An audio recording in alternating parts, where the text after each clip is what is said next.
전 세계 어디를 가도 그 사회에서 가장 욕을 먹는 계층들은 첫 번째는 정치인들입니다. 두 번째는 종교인들입니다. 왜 그럴까요? 동양, 서양, 기독교, 또 지금 한참 시위가 벌어지고 있는 네팔, 어떤 국가든지 간에 가장 백성들의 마음속에, 아니 일반 사람들에게 욕을 먹는 대상들은 정치인들이고, 그리고 또 종교인들입니다. 그는 다른 어떤 것보다 그 정치인들과 또 종교인들이 일반 백성들보다 도덕적으로, 윤리적으로 더 낮기 때문은 아닌 것 같습니다. 다 비슷해요. 단 그들이 그렇게 욕을 먹고, 아니 사람들이 비난하는 이야기는 그들이 그렇게 말하고 삶이 다르기 때문입니다. 지도자들이 올바른 것을 이야기하지만 그들의 삶은 그들이 말하는 것과 다르다는 것입니다. 종교인들이 무언가 진리에 대해서 말하지만 그들이 삶이 그 말과 다르다는 것이죠. 우리가 좀 더러운 거 보고 또 역한 냄새가 나면 구역질이 나듯이 우리가 사람들을 봤을 때 그의 과격함이나 미성숙함에 우리가 뭔가 불편함을 느끼지만 역겨움을 느끼지는 않습니다. 역겨움은 어디서 나는가 하면 그 사람의 위선입니다. 내로남불입니다. 똑같은 얘기를 하지만 자기에게 적용시키지 못하는 것입니다. 옛말에 첩이 첩을 못 견딘다는 말이 있잖아요. 웃기죠? 첩이, 또 다른 첩이 들어왔을 때 그 첩을 막 비난해요. 또 사람을 꼬셔가 저렇게 하냐고. 첩이 그 다른 첩을 비난하는 모든 내용은 자기한테 향하잖아요. 그런데 자기가 화가 나서 하는 말이겠죠. 예. 그런데도 그걸 견디지를 못하는 것이 인간의 본성이라면 본성, 또 아니면 인간의 악한 모습이 않고 수 있는데, 첩은 그럴 수 있지만 종교인들은 왜 그럴까요? 아니 멀리 다른 종교까지 갈 것 없이 오늘 예배를 드리고 있는 우리, 또 설교를 하고 있는 저 목사, 이미 왜 그렇게 기대감을 떨어뜨린 걸 넘어서 지탄의 대상, 잘 모르니까 그렇다 이렇게 하기에는 전반적으로 수준이 떨어진 이유가 뭘까요? 그게 참 신기해요. 왜냐하면 뭐든지 반복적으로 들으면 영향력을 받거든요. 영향력을 받아요. 저희 어머님이 병원에 가시기 전에 좀 몸을 움직일 때마다, 좀 몸을 움직일 수 있을 때마다 매일매일 아침에 가시는 데가 어딘가면 이렇게 행사장이라고, 이렇게 할매들 모아놓고 이렇게 행사하고 약 파는 데 있잖아요. 저희 어머님이 거의 90년 동안 다른 사람들 이렇게 사기쳐서 물건 5배, 10배 이렇게 팔아먹는 그런 장사의 도가치고, 그 사기꾼 비슷한 그런 그 재주가 있으신데, 그래서 누구보다 사기꾼을 잘 알아보는데, 그 행사장만 가면 저녁에 올 때 뭘 사오세요. 이거 무좀약이다. 이거 먹으면 무좀이 낫는다더라. 이거 먹으면 뭘 낫는다더라. 그렇게 이런 한 푼 안 쓰고 꼬기 속옷에 모아놨다가 그 사기꾼들한테 홀라당 주고 오는 걸 보면 그 돈이 아까운 게 아니라 신기했어요. 우리 엄마가 사기꾼은 기가 막히게 알아보는데 선수를 이기는 선수가 있구나. 왜 그럴까? 그러니까 하루 종일 듣다 보면 넘어간대요. 그래서 아침마다 이런 마음으로 어머니 가신대요. 오늘은 속지 말아야지. 이 말은 오늘은 돈 안 써야지. 이런 마음으로 가신대요. 왜냐하면 갔다 오면 하도 자식들한테 욕을 먹으니까. 그런 마음으로 마음을 탁 준비하고 가는데, 왜 저녁 되면 그렇게 지갑을 열고 그걸 사는가 하면, 하루 종일 듣다 보면 지갑이 열린대요. 그러면 저와 여러분들은 어쩌면 하루 종일, 또 1년 내내 사랑하라, 용서하라, 긍휼히 여겨라, 이런 얘기 대부분이거든요. 원수를 갚아라, 10배로 되갚아주라, 이런 걸 우리가 그렇게 설교 시간이든 순모임 시간에 얘기하지 않잖아요. 그렇게 오랫동안 사랑하라고, 용서하라고, 품으라고 그렇게 듣고 들었는데도 왜 사람에 대해서 우리가 그렇게 마음의 문이 열리지 않을까요? 우리보다 목숨보다 귀한 돈의 문, 지갑의 문은 열리는데 마음의 문은 열리지 않습니다. 이게 예수님 당시에도 의문이에요. 바리새인들이 길을 쓰고 예수님 죽이려고 하거든요. 오늘 본문에 보면 이제 예수님을 잡아 죽일 계책을 만들어서 가늠하다가 현장에 잡혀있는 여인 잡아가지고 예수님께 잡아왔어요. 그래서 이렇게 예수님을 고발하기 위해서 얘기를 해요. 모세의 율법에 따르면 가늠하다 현장에 잡히면 돌로 쳐 죽이라고 했는데 어떻게 할까요? 예수님께 이렇게 물어요. 돌려 쳐 죽이라고 하면 모세의 율법은 지켰지만 이 당시 로마의 행정법을 어겨서 로마 당국에 잡혀가요. 그러면 죽이지 마라 라고 하면 지금 성전이니까 모세의 율법을 어기니까 유대인들에게 돌에 맞아요. 이러지도 저러지도 못해요. 8장 3절과 5절 같이 읽겠습니다. 서기관들과 바리새인들이 음행 중에 잡힌 여자를 끌고 와서 가운데에 세우고 예수께 말하되 선생이여 이 여자가 간음하다가 현장에서 잡혔나이다. 모세는 율법에 이러한 여자를 돌로 치라 명하였거니와 선생은 어떻게 말하겠나이까? 성경에서 가장 재판과 관련된 유명한 장면 두 개예요. 하나는 뭔가 하면 솔로몬 아이 두 여자가 와서 이 아이가 서로 자기 아이라 하니까 솔로몬이 그러면 갈라라 반쪽씩 가져라 했을 때 아니 제가 안 할게요 했던 그 엄마가 참 엄마다라고 하는 장면 하나 있고 또 하나가 신약에서 예수님의 이 장면이에요. 예수님께서 죄 없는 자가 돌로 치라 이렇게 말씀하시고 또 바닥에 쓰시니까 사람들이 한 명씩 양심의 가책을 느껴서 떠났어요. 7절 8절 같이 읽겠습니다. 그들이 묻기를 맞이 아니하는지라 이에 일어나 이르시되 너희 중에 죄 없는 자가 먼저 돌로 치라 하시고 다시 몸을 굽혀 손가락으로 땅에 쓰시니. 그렇게 쓰시니까 가장 유명한 장면이에요. 이거 교회 안 다니는 사람들도 알고 있는 장면이에요. 어떻게 일어나는가 하면 8장 9절 같이 읽겠습니다. 그들이 이 말씀을 듣고 양심의 가책을 느껴 어른으로 시작하여 젊은이까지 하나씩 나가고 오직 예수와 그 가운데에 섰는 여자만 남았더라.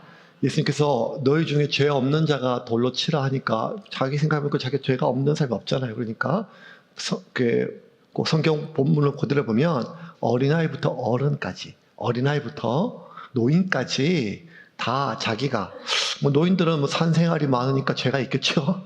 근데 애들이 뭔 죄가 있을까요? 근데 애들도 자기를 보니까 그렇게 못 치고 그렇게 한 명씩 왜 양심의 가책을 느껴서 다 떠나고 예수님과 이 여자만 남았더라 하는 게 이제 오늘 본문이에요. 얼핏 보면 특별히 이렇게 물 흐르듯이 상식적이고 다 이해가 돼요. 근데 또 자세히 보면 이해가 안 되는 장면이 하나 있어요. 뭔가 하면 딴 사람들은 다 떠날 수 있지만 이 여자를 잡아온 바리새인들은 그렇게 할 수가 없어요. 그들이 양심의 가책을 느낄 수 있는 사람이 아니라는 거예요.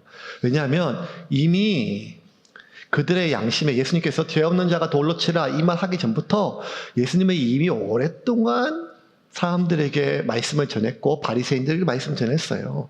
더군다나 바리새인들이 예수를 잡아 죽이려고 아랫사람들을 보냈거든요. 근데 그 아랫사람들이 예수님의 명령을 어기고 오히려 그 빈손으로 오니까 이 바리새인들이 자기 종이니까 명령을 어겼잖아요. 맞아 죽을 각오로 이 사람들이 지금 반발을 해요. 근데 그 반발이 뭔가 하면 타당한 내용이에요. 아무리 생각해도 이 예수는 우리 같은 아랫사람이 맞아. 그가 하는 말이나 그가 하는 행동에는 이 사람은 죽일 일이 없습니다. 목숨 걸고 하는 말이에요. 이 말이 충분히 그 주인이었던 바리새인들에게 양심에 제동이 걸릴 수 있는 이야기예요. 근데 이들이 어떻게 반응했을까요? 우리 다시 45절 46절 같이 읽겠습니다. 아래 사람들이 대제사장들과 바리새인들에게로 오니 그들이 묻되 어찌하여 잡아오지 아니하였느냐. 아래 사람들이 대답하되 그 사람이 말하는 것처럼 말한 사람은 이때까지 없었나이다 하니 이 말은 죄 없는 자가 돌로 치라 이 말보다 더 강하고 강력한 말씀이었어요. 그러니까 이게 그들의 마음속에 제동이 일단 걸려야 돼요. 그런데 제동이 전혀 걸리지 않아요. 양심이 작동하지 않아요. 오히려 화를 내면서 뭐라고 얘기하는가 하면 47절 48절 같이 읽겠습니다. 바리새인들이 대답하되 너희도 미혹되었느냐 당국자들이나 바리새인 중에 그를 믿는 자가 있느냐. 그러면 49절에 율법을 모르는 자는 저주를 받을 것이다. 오히려 자신의 양심에 지금 가책을 받아야 되는데 양심이 작동하지 않고 그렇게 양심 있게 양심 선언이잖아요. 지금 위에서 명령이 내려왔는데 그 명령을 종들을 안 지키면 죽어요. 근데 자신의 목숨을 걸고 양심 선언을 하는 거예요. 그러면 이 바리새인들의 부하들이 양심을 선언을 해요. 목숨을 걸고. 그럼 이건 충분히 바리새인들의 양심을 작동할 수 있는 건데 오히려 뭐라고 하면 너희가 미혹됐느냐 그러면 49절에 이렇게 하면 율법을 모르는 자는 저주가 되는 거죠. 더 강하게 저주해요. 그 바리새인들은 지금 어떤 양심이 작동하지가 않아요. 적어도 예수에 대해서는요.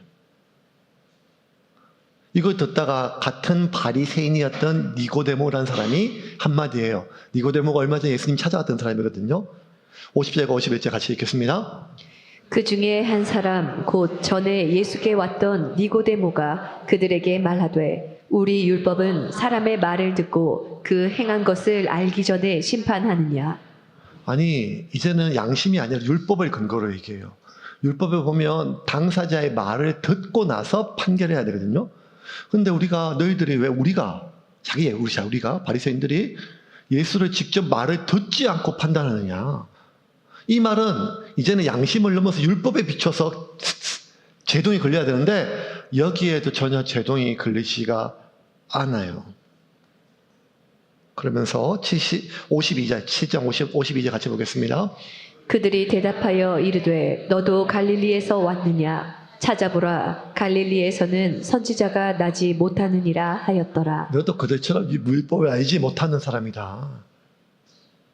그러면서 지금 바리새인들의 양심을 작동시킬 수 있는 그런 종들, 부하들의 저항, 같은 동료의 저항이 있었지만 오히려 그럴 때마다 바리새인들은 네가 미혹당했다. 너 저주받을 거다. 너도 그들과 똑같은 한패냐. 비난하고 공격했어요. 그러면 이미 바리새인들의 마음은요. 저것들은 뭐 사기꾼이고 뭐 아주 고래 힘줄보다 지게 이런 게 아니라 우리가 지난주까지 배웠잖아요. 바리새인들은 저와 여러분 우리와 똑같은 어쨌든 하나님 말씀을 어떻게든 지키려고 애쓰는 사람이란 말이에요. 종교인이에요. 그것도 신실한. 일반 백성들에게 존경받는 그들의 말과 그들의 행위가 일치되는. 그런데 왜 이 바리새인들이 이토록 그 양심 선언이나 율법의 말씀이 들렸는데도 그들의 양심이 작동하지 않아요.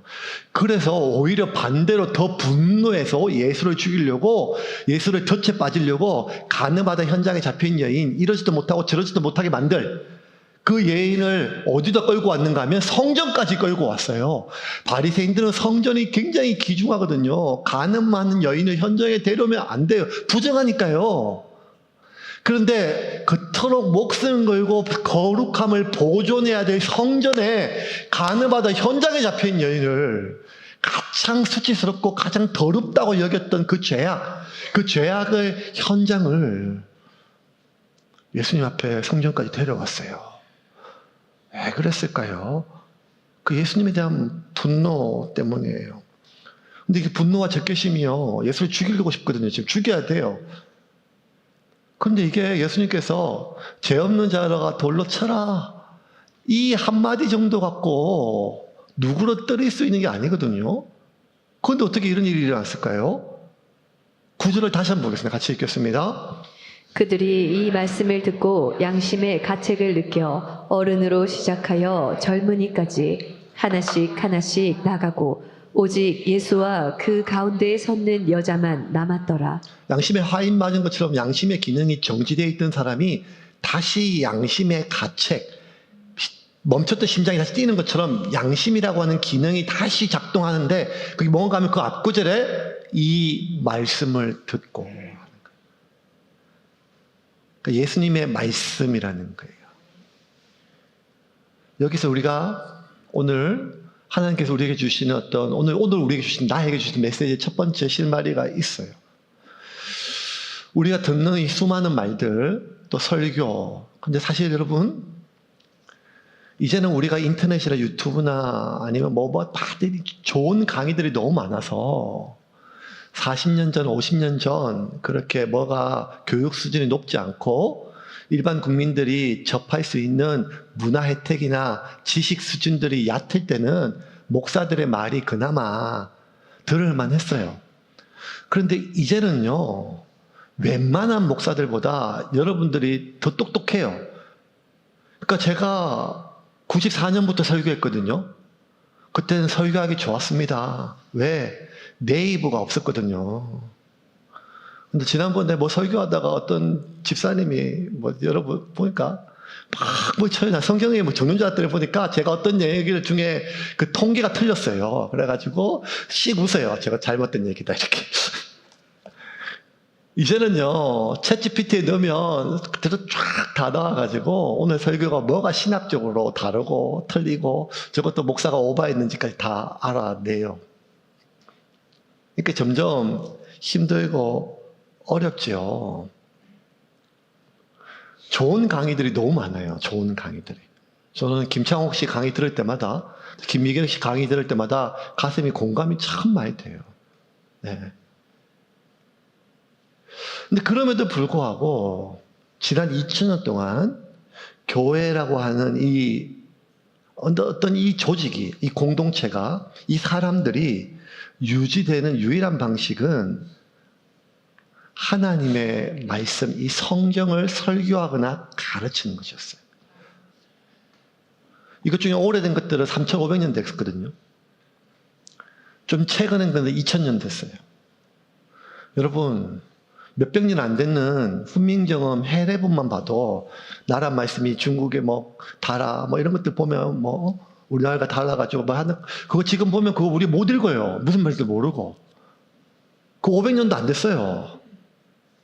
그런데 3500년 전이 이게 가지고 지금까지 이 조직이 이 사람들이 이렇게 유지됐다고 하는 것들은 단순히 어떤 가르침, 깨달음, 좋은 얘기 이런 얘기가 아니라 여기서 말하는 하나님의 말씀은 그 하나님의 말씀은 언어를 통해서 문자를 통해서 어떤 뜻이 뉘앙스가 정보가 전달되는 걸 넘어서 태초에 하나님이 천지를 창조하시니라 말씀으로 세상을 창조하듯이 우리 안에 어떤 깨달음, 지식, 정보 이런 게 아니라 그런 문제가 아니라 우리의 영혼 자체에 어떤 큰 변화를 일으키는 실제적인 효과적인 하나님의 통로라는 거예요.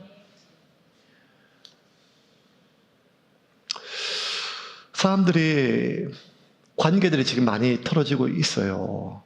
가장 그 사회가 올바로 유지되려면 가장 중요한 조직이고 가장 최소한이 어떤 가정이 깨지면 안 돼요. 그래서 가정이 행복하고 그러면 또 사회가 행복하고 그래 사람들이 행복하거든요. 그런데 지금은 뭐든지 다들 사람들의 관계가 깨어지고 부서져요. 최소한이 부모와 자식, 또 직장 안에서 또 친구지간에 형제지간에 이런 것들이 많이 깨어져요. TV에서도 사람들이 욕을 하면서 보는 프로그램이 있는데 그게 뭔가 하면 욕을 하면서도 그게 보면 이제 무슨 갈등을 다루는 프로들이에요. 이혼 숙녀 캠프 이런 것들 또 이렇게 오은영 씨 나오는 어떤 박사 나왔던 금쪽이 은쪽이 보면요. 특히 이혼 숙녀 같은 거 보면요. 보면 화딱지가 나요. 요즘 저렇게 철딱서니가 없어서 저도 이제 나이가 들었는 모양이에요. 그걸 보면서 둘이 남편과 아내가 보면 저도 목사인데 저 이혼해야겠다 저거. 아니 저렇게 비난하고 하는데 지금 온 동네가 알았는데 저까지 와서 왜 저렇게 하면 서로에 대한 적대감이 말도 못해요. 저 사람들 그냥 한 집에 살 수 있을까가 아니라 대한민국에 둘이 같이 못 살 것 같아요.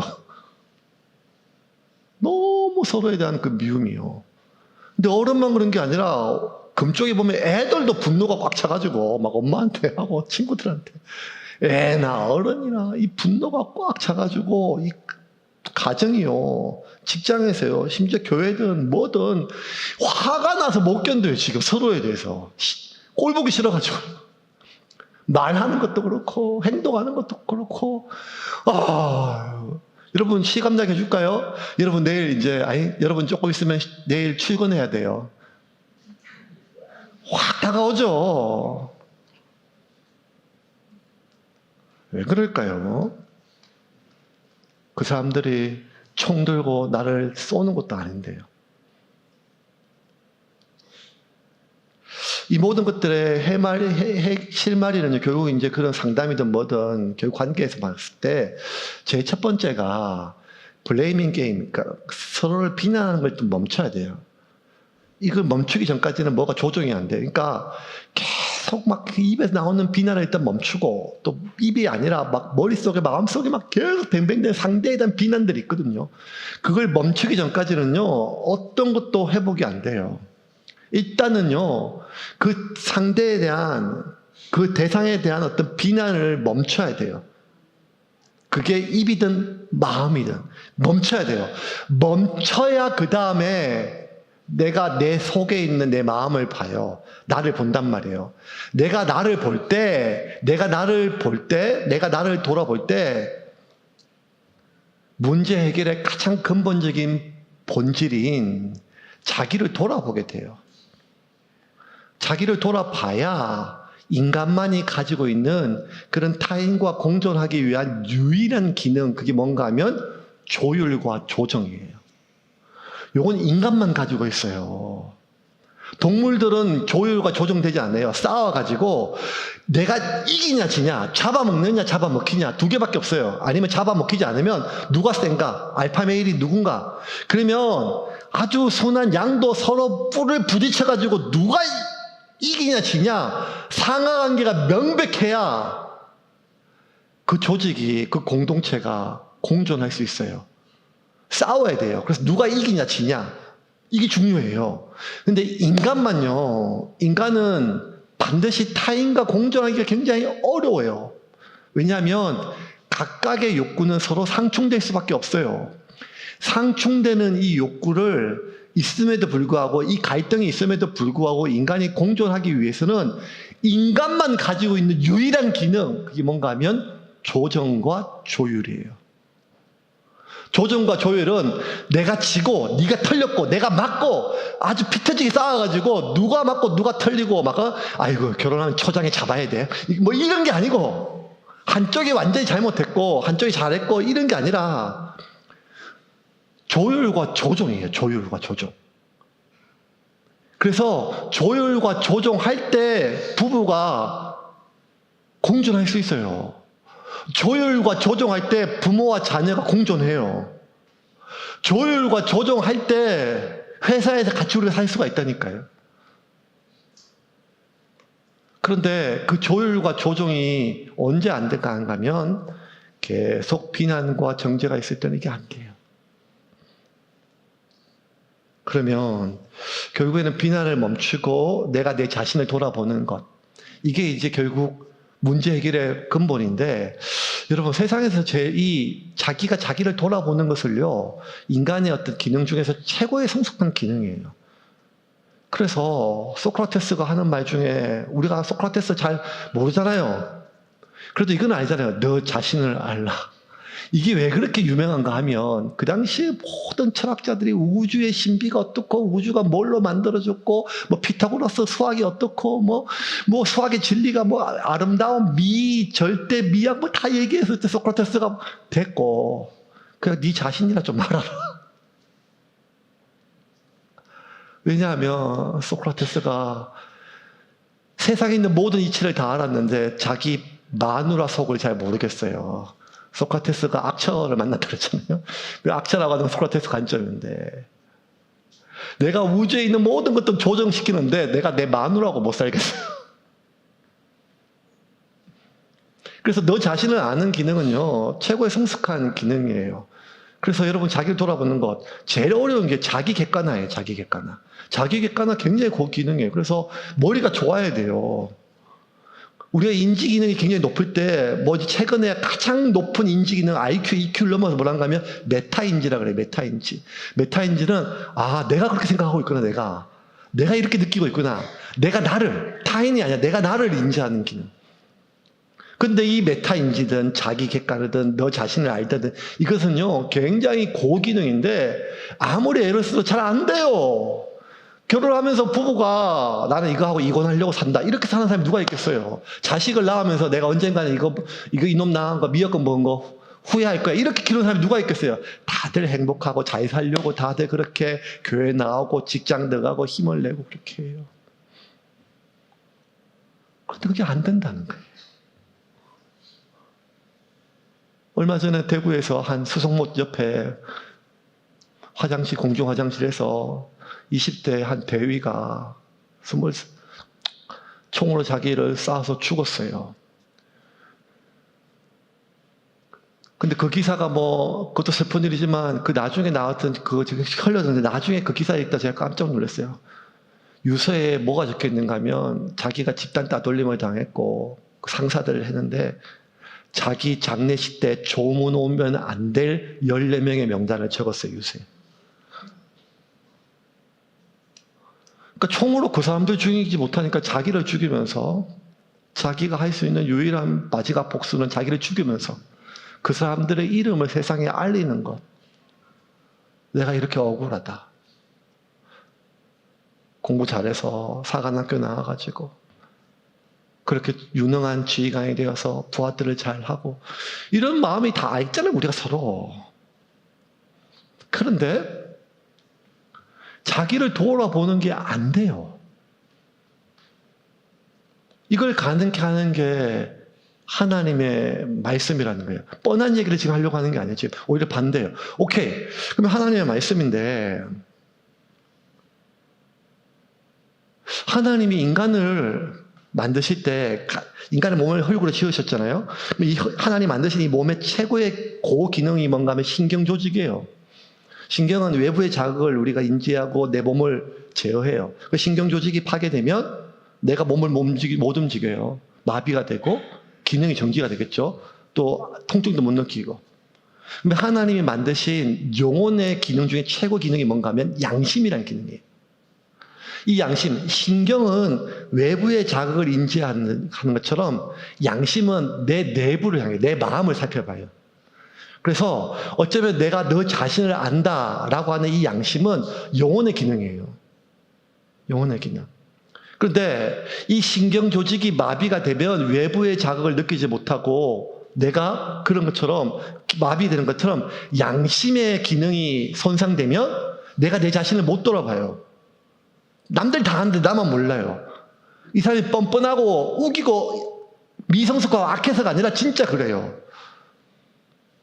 그러면 신경조직은 지금 재생이 잘 안 돼요. 그러니까 경추장애, 하반신 마비, 목아래 마비 이런 것들 손상되면 그 회복하려면 지금 이제 나온 걸로 보면 줄기세포 해가지고 한다 하지만 근데 유일하게 손상된 양심을 회복하는 게 하나님 말씀이라는 거예요. 왜냐하면 하나님께서 영혼을 지으셨고 불어넣으셨고 이 말씀은 하나님의 성령으로 기록되어 있기 때문에 그럼 이 말씀은 그 사람의 양심이 회복돼야 돼요.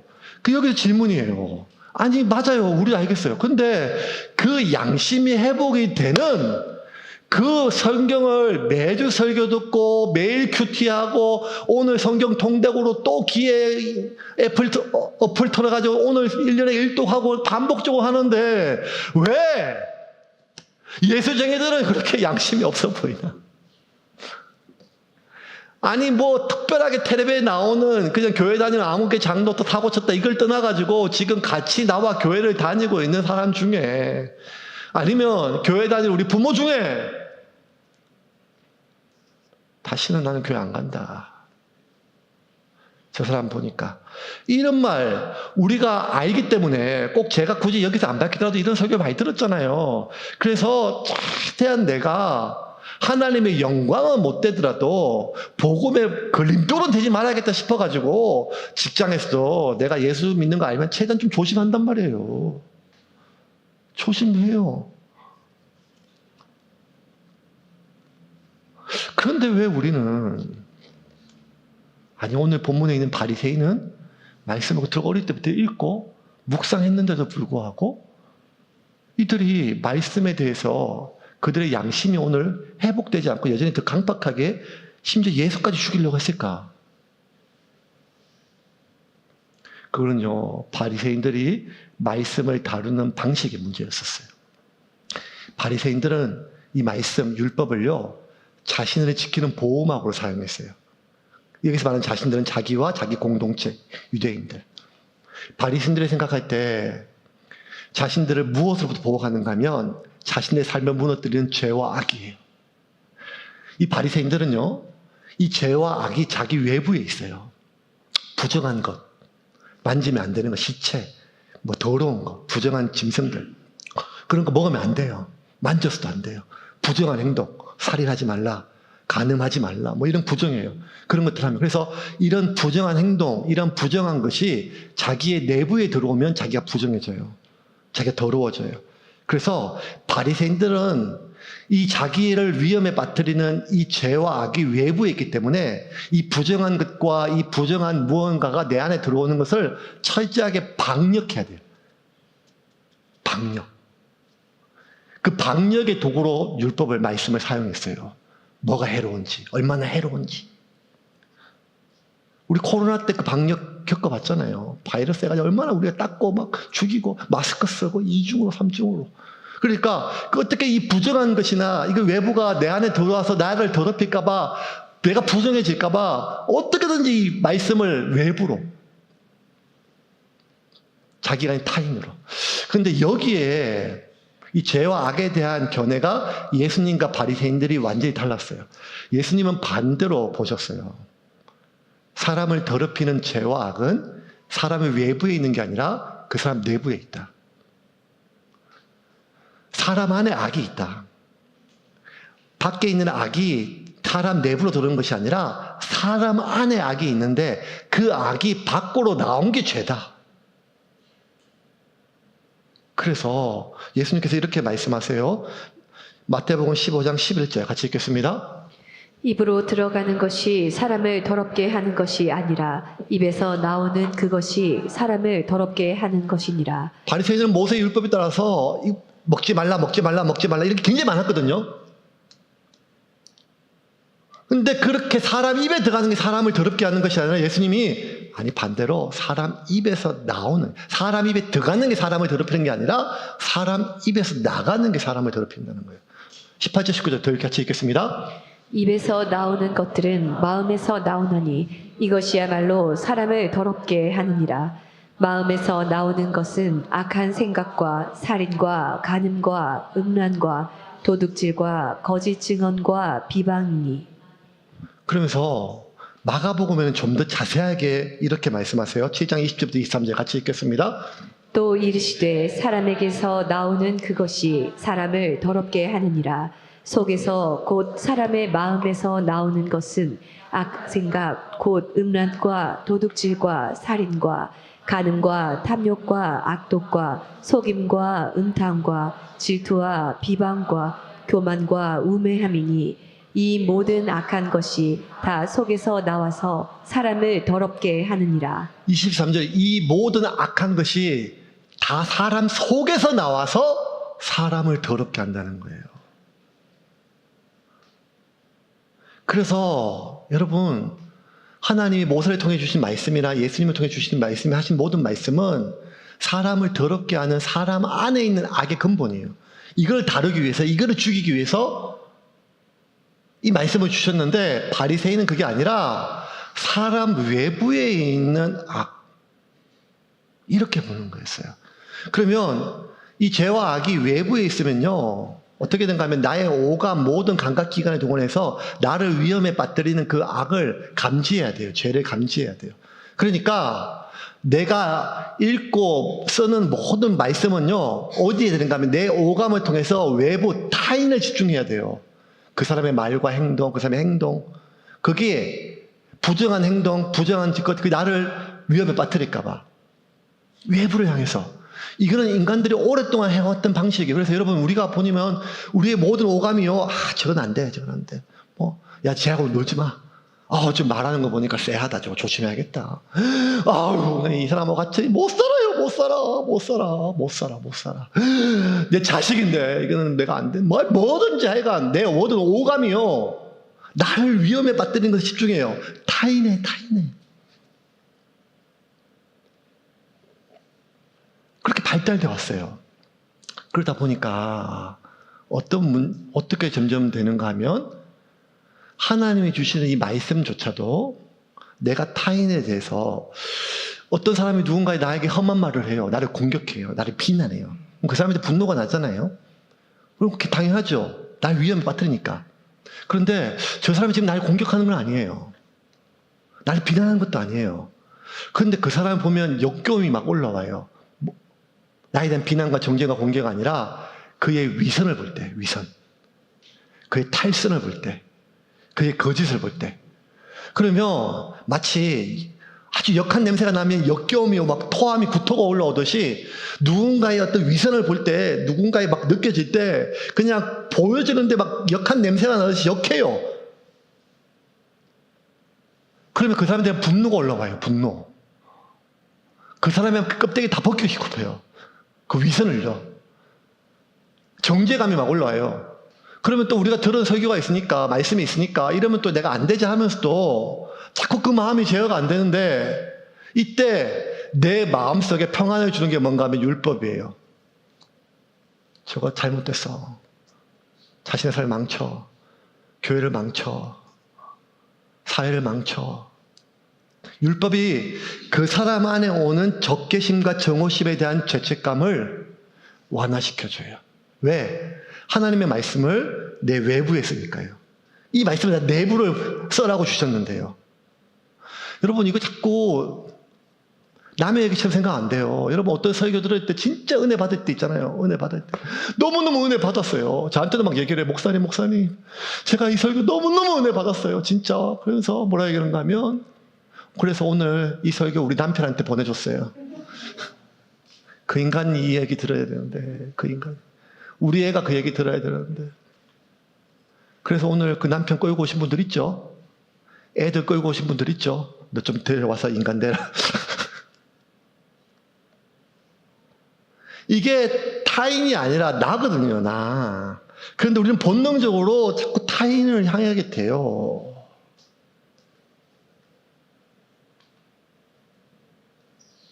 그의 위선, 그의 탈선, 그의 거짓을 자꾸 찾아내고 잡아내고 싶은 거예요. 그리고 화가 나요. 여기서 문제가 이제 발생하는 거예요. 분별은 해야 돼요, 여러분, 분별. 근데 분별과 비난과 정죄는 달라요. 비난과 정죄는 그 사람에 대한 적개심이 있어요. 공격성이 있어요. 하나님 우리에게 분별하라고 하는, 말씀을 통해서 죄를 분별하는 거예요. 근데 죄는 그 사람에 대한 안타까움이 나와요. 그런데 우리가 말씀을 읽고 묵상할수록, 교회 생활이 지날수록 자꾸 화가 나요. 우리 자신을 봐요. 여러분. 자꾸 그냥 회사를 다니면 다닐수록 꼴 보기 싫은 인간들이 늘어나요. 이것도 꼴 보기 싫고 저것도 꼴 보기 싫고 하다못해 운전만 해도 다 총으로 쏴주고 싶어져. 계속 우리가 사랑과 용서에 대한 메시지 듣거든요. 그렇게 하려고 해요. 그런데 왜 가정에서, 직장에서, 교회에서 자꾸 화가 나는가? 그건 내가 벌써 싹이 노랗고 걸렸기 때문에 그게 아니라 내가 들었던 수많은 말씀들이 내 내부를 향하지 않고 외부를 향해서 그렇다는 거예요. 그러면 내 마음에 평화가 오는 게 아니라, 분별되는 게 아니라 자꾸 화가 나요. 그의 미성숙함이요. 그의 위선이요. 그의 탈선이요. 그의 거짓이요. 그래서 어떻게든지 저 위선을 홀라당 벗기고 싶어요. 저기 집사란 게, 저기 권사란 게, 저기 목사란 게, 저기 장로란 게, 저 예수쟁이란 게.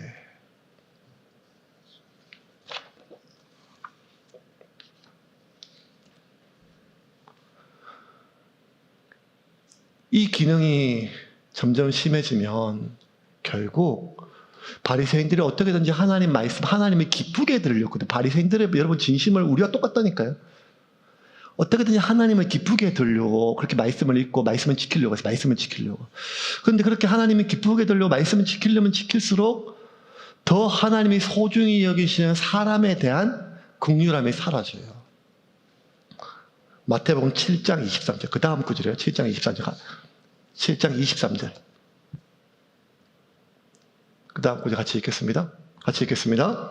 화 있을진저 외식하는 서기관들과 바리새인들이여 너희가 박하와 회향과 근처의 11조는 들이되 율법에 더 중한 바 정의와 긍휼과 믿음은 버렸도다. 그러나 이것도 행하고 저것도 버리지 말아야 할지니라. 율법에 더 중한 바, 하나님께 율법을 주신 더 중한 이유는 뭔가 하면 사람을 긍휼히 여기기 위함이에요. 여러분, 교회를 위한다는 말로 사람을 죽여서는 안 돼요. 근데 사람이 언제 죽는가 하면 우리가 칼로 죽이는 사람 누가 있겠어요? 미워서 죽어요, 그 사람이. 싫어서, 꼴 보기 싫다니까요. 그의 미성숙함이요. 그의 이중성이요. 나는 교회를 지키고 싶고, 나는 이 가정을 지키고 싶어요, 이 가정을. 나는 이 직장을, 이 조직을 지키고 싶어요. 이 관계를, 이 공동체를. 그런데 자꾸만 뭔가 틀어지는 가장 큰 이유는 지키고 싶으면 지킬수록 그 사람이 싫어지는 거예요. 그 사람의 행동이 자꾸 뭘 파괴하는 것 같고, 무너뜨리는 것 같고. 이런 관점에서 어떻게 바리새인이 예수님께서 죄 없는 자가 돌로 치라라고 하는 그 말씀에, 그 글에 그들의 어떤 심리적 변화, 요게 이제 마지막 오늘 말씀 결론입니다. 이 말씀 이거 정리하겠습니다. 8절 제일 밑에 8장 9절 말씀 제일 마지막 구절 같이 읽고 말씀 정리하겠습니다. 같이 읽겠습니다. 그들이 이 말씀을 듣고 양심의 가책을 느껴 어른으로 시작하여 젊은이까지 하나씩 하나씩 나가고 오직 예수와 그 가운데 섰는 여자만 남았더라. 예수님께서 말씀하셨어요. 그 말씀은 우주를 창조하신 창조의 능력인 말씀이에요. 그런데도 예수님이 한 번 더 바닥에 쓰셨어요. 또 쓰셨어요. 왜? 자기를 좀 향하게 하는 거예요. 그를 향한 마음을 좀 멈추고 내가 나한테도 문제가 있다 이렇게 되는 게 아니라 지금 내가 얼마나 화나 있는지를 보라는 거예요. 지금 내가 얼마나 적개심이 있는지를 좀 보라는 거예요. 내가 잘못했다 이게 아니에요. 지금 내 탓이요 내 탓이로서 이게 아니라 지금 내가 얼마나 화가 나 있는지, 지금 내가 얼마나 억울해 있는지, 내가 지금 얼마나 힘든지 좀 보라는 거예요. 이렇게 화내는 나를 하나님 비난해서가 아니라 그게 안 돼 보이는 거예요. 이렇게 나를 볼 때, 그렇게 말씀이 나를 자신을 비출 때 깜깜할 때는 안 보이지만 빛이 비추면 어둠이 다 드러나듯이 나 역시 그와 다르지 않음이 드러나요. 내가 잘 눌러놓았던 내 마음 욕구, 내가 잘 덮었던 나의 과거, 나 역시 저도 마찬가지였어요. 20대 신학교 초기에 30대까지 얼마나 제가 제일 많이 욕하고 다니는 목사님들이 기독교회, 한국교회 문 닫아야 돼. 어떻게 저렇게 돈 성적으로 막 아니면 명예 이런 것들 보고 막 그냥 제가 이제 교회 내부에 있으니까 막 보이잖아요. 내부 고발자 될 용기는 없었지만 화가 나가지고 못 견디겠더라고요. 이 말씀과 다 다른 거예요. 그래서 우라병이 난지 모르겠어요. 근데 어느 순간 조금씩 나이가 먹고 저도 때가 먹고 이런 게 아니라 언제 제 마음이 좀 초연해졌는가 하면 내가 그렇게 비난하던 부류에 내가 있음을 깨달았을 때예요. 내가 그렇게 비난했던, 내가 그렇게 정죄했던 그 부류에 나도 똑같은 인간임을 내가 발견했을 때 막 내가 무너지고 자괴감이 드는 게 아니라, 물론 그런 시간도 있었지만 타인에 대한, 이 세상에 대한 분노가 바람 빠지듯이 사라지더라고요. 예수님께서 너 자신을 보라고 했을 때, 죄 없는 자 돌로 치라고 했을 때 그걸 듣고 바리새인들이 드라마틱하게 막 예수님을 용서하고 예수님을 따르고 예수님의 제자가 되고 이런 일은 안 벌어졌어요. 마찬가지예요. 여러분 오늘 설교 듣고 예배 들어도 갑자기 그 사람이 좋아지고 용서가고 이런 막 대화번이 잘 안 일어나요. 그건 정말 특별한 은혜가 있어야 돼요.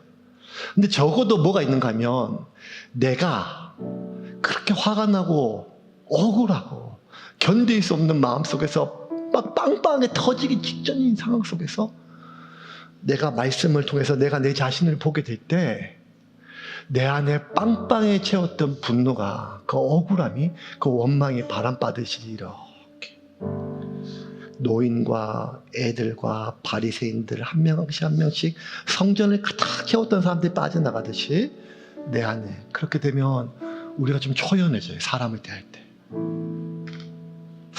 초연해져요.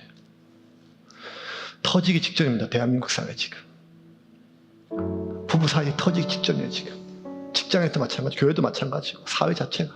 한 놈만 걸려봐라. 한마디만 더 해봐라. 한마디만 더.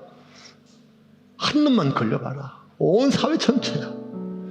교회라고 다를 게 하나도 없어요. 저는 여러분이 행복했으면 좋겠습니다.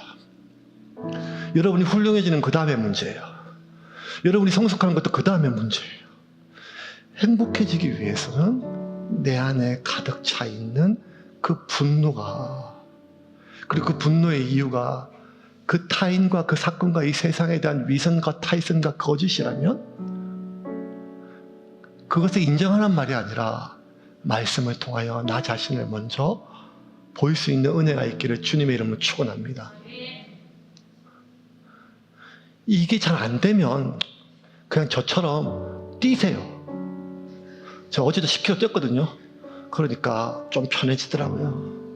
그래서 여러분 이번 주 뛰든지 아니면 이 말씀이 우리 가운데 임하기를 주님의 이름으로 축원합니다.